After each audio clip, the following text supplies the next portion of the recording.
the heart of Central Java, become the tourism branding of Banjarnegara.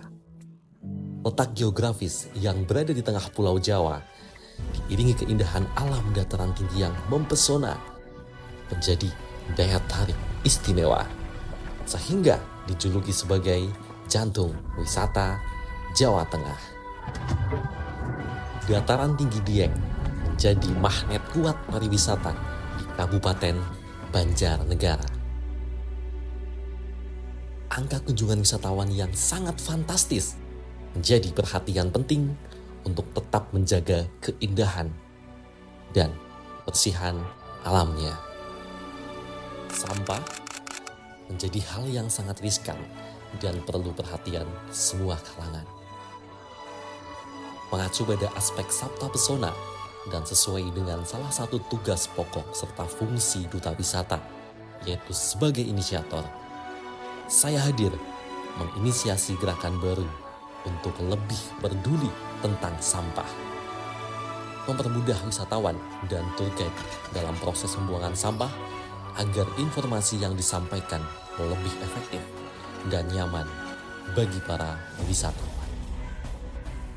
Gerakan ini akan kita hadirkan dan terapkan pada setiap objek wisata, di mana besar harapan kita sebagai duta wisata bisa mewujudkan konsep pariwisata yang berkelanjutan, meminimalisir dampak negatif, dan memaksimalkan dampak positif.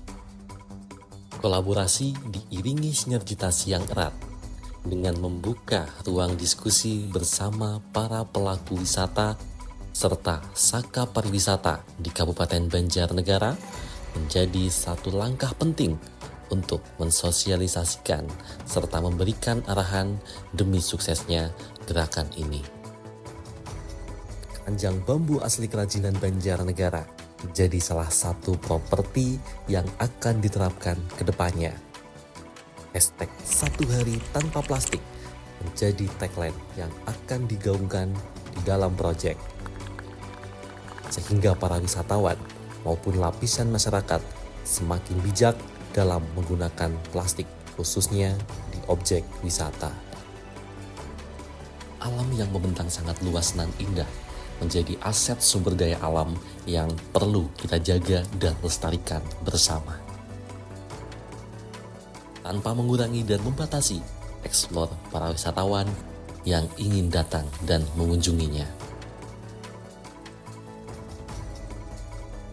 Serpihan surga yang harus kita jaga dari Banjarnegara untuk Jawa Tengah.